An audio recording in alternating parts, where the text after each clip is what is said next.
É claro que o Centro de Cuidado Humano não nasce com um prédio, ele nasce com uma visão. Uma visão que tem 34 anos, exatamente quando esta igreja surge.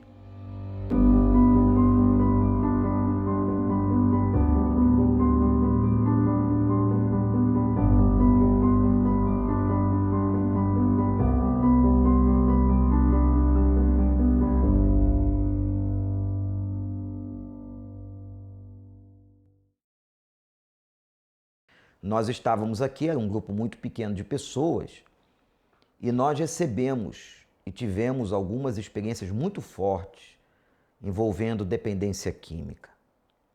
É bom que se diga que o Centro de Cuidado Humano não trabalha só com o dependente ou com seus familiares, mas nós tivemos muitas experiências com dependentes, com traficantes. Tivemos pessoas aqui envolvidas no tráfico, tivemos pessoas que eram usuárias, famílias que foram altamente afetadas. Nós temos vários casos desde o nascedouro da igreja e que marcaram a vida da igreja. Mas a nossa visão sempre foi uma visão de cuidado humano. E quando você trabalha a ideia de cuidado, você trabalha em todos os segmentos do ser humano. O aspecto físico, psicológico e também espiritual.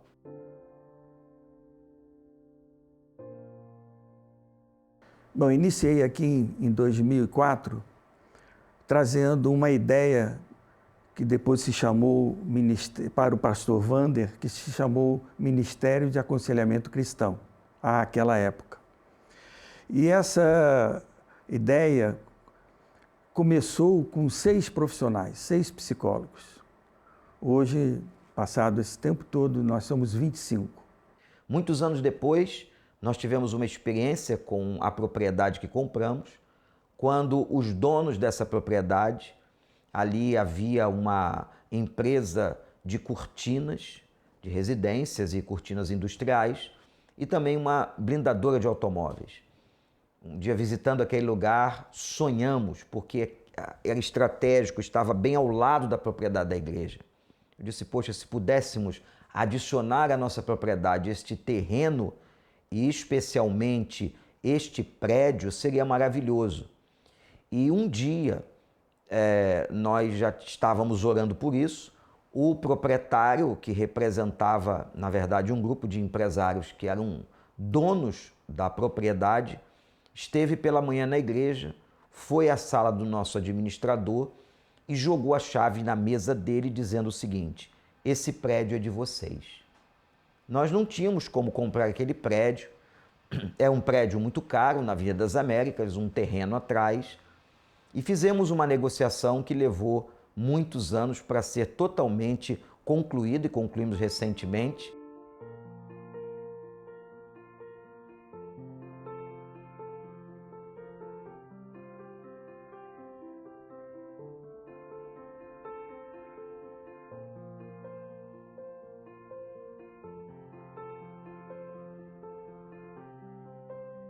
O prédio hoje é nosso, né? E nós louvamos a Deus porque ele foi a materialização de um sonho, de uma visão. A igreja continuou cuidando das pessoas, mas agora ela tinha uma sede, ela tinha um lugar, salas, auditório, ambulatório, aonde ela podia dar assistência de uma maneira mais efetiva a essas pessoas.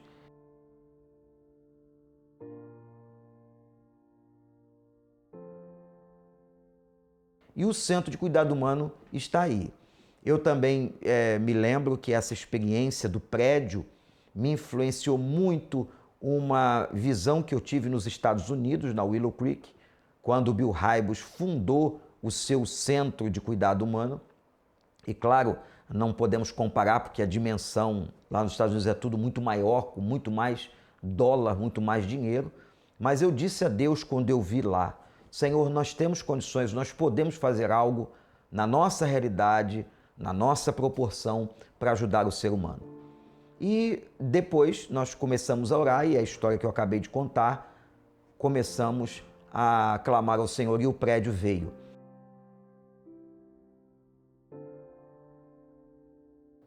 Curiosamente, o Centro de Cuidado Humano e o Ministério Celebrando a Vida são dois ministérios que caminham em separado na Igreja do Recreio, mas estão sob a liderança dos mesmos pastores desde que começaram. Independente do momento em que eles foram criados, ambos começaram caminhando junto. E isso acaba gerando alguma confusão de ser ou não a mesma coisa. Mas os dois ministérios são distintos entre si e utilizam o mesmo programa de 12 passos. E o que isso significa? Primeiro eu tenho que olhar que o ser humano, ele é físico, emocional e espiritual. E dentro dessa visão, dessa tríade humana, a gente entende que é necessário ter um orientador para que essa pessoa possa reconhecer as suas falhas e os seus defeitos, mas que ela também precisa trabalhar essas questões emocionais para que se torne um ser humano melhor a cada dia. Também apreciar a necessidade de tratar do físico, de um comprometimento com a sua saúde alimentar, com atividades físicas, a prática de esportes.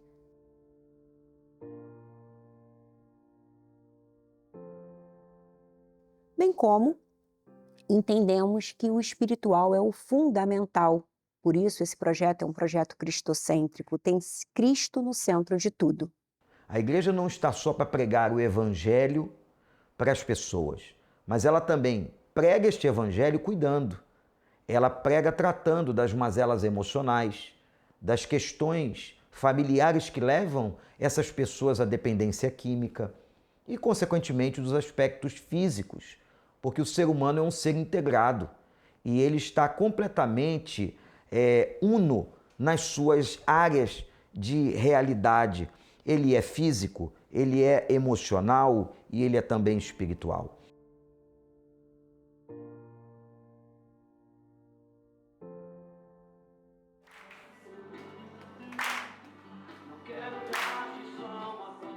O paciente, quando chega no ambulatório de dependência química, buscando ajuda para começar o seu tratamento, o trâmite que ele percorre nesse processo é, primeiramente, marcar uma triagem junto à nossa administração e secretariado da igreja. A partir daí, pedimos que a família o acompanhe para que ele possa efetivamente ter um responsável que esteja com ele junto nesse processo de início de tratamento.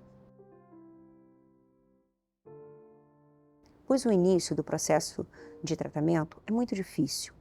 A abstinência vem e esse paciente precisa estar acompanhado para que ele não recaia diariamente, dependendo do tipo de uso, ou até mesmo em usos mais intercalados semanalmente.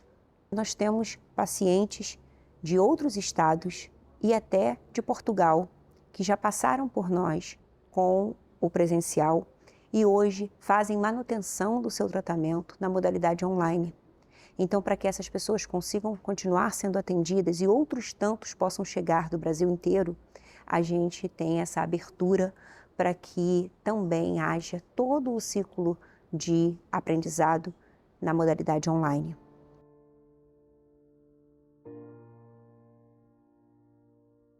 Nós atendemos 8.048 pessoas. Nós atendemos qualquer demanda emocional.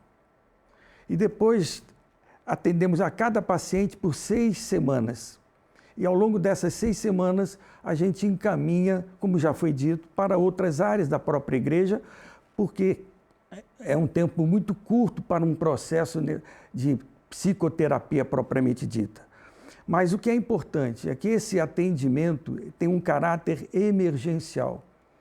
Então, para qualquer pessoa que tem um problema de ordem emocional, pode nos procurar, porque nós não discriminamos religião, raça, credo, nada. Qualquer pessoa que venha para cá. Nosso intuito é atender a pessoas para que a gente possa contribuir com ela.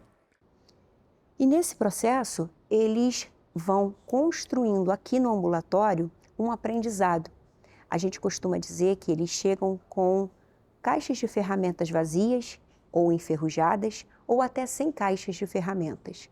E aqui eles ganham uma caixa de ferramenta moderníssima de última geração, com vários braços de abertura. Mas do que adianta uma caixa de ferramenta vazia, se ele não tem ferramenta alguma para que ele possa manusear no momento em que ele estiver com abstinência ou com fissura?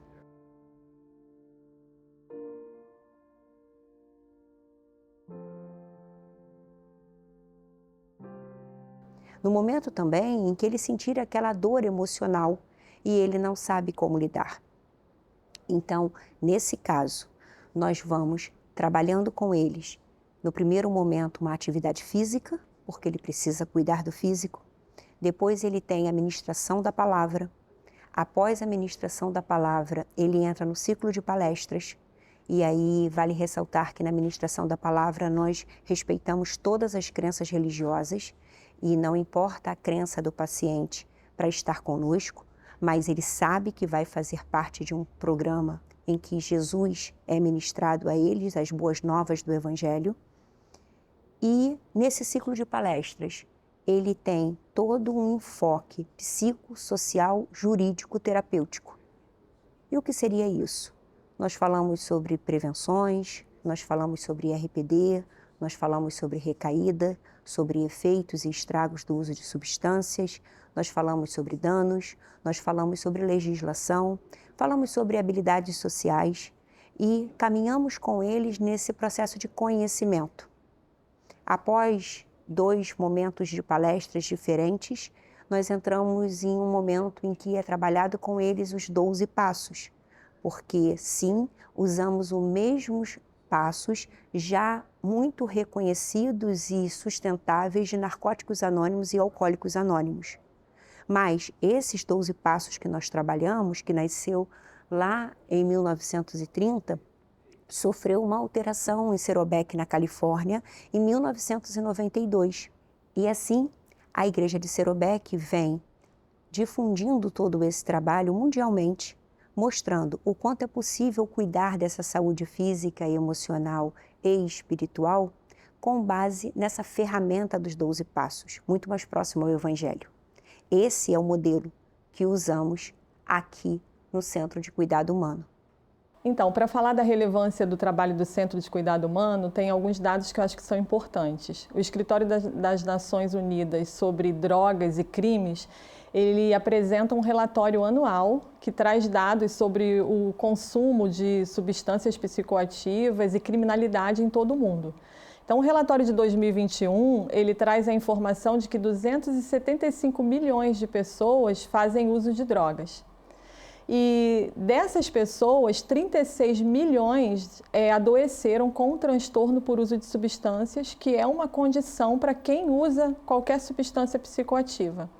Sendo que o relatório de 2019 vai dizer que o número de pessoas adoecidas eram 35 milhões. Então, a gente percebe que em 2 anos teve um aumento de 1 milhão de pessoas adoecidas por conta do uso de drogas. Isso diz respeito a 500 mil de pessoas por ano. E dessa porcentagem adoecida, somente 1 em cada 7 pessoas recebe o tratamento adequado. Então, eu acho que esses números, eles apontam para a relevância do trabalho que é realizado no ambulatório de dependência química, mas lembrando que essa é apenas uma das frentes do Centro de Cuidado Humano, né? Então, tem muitas outras ações que são realizadas pelo CCH, que com a mesma relevância e importância social.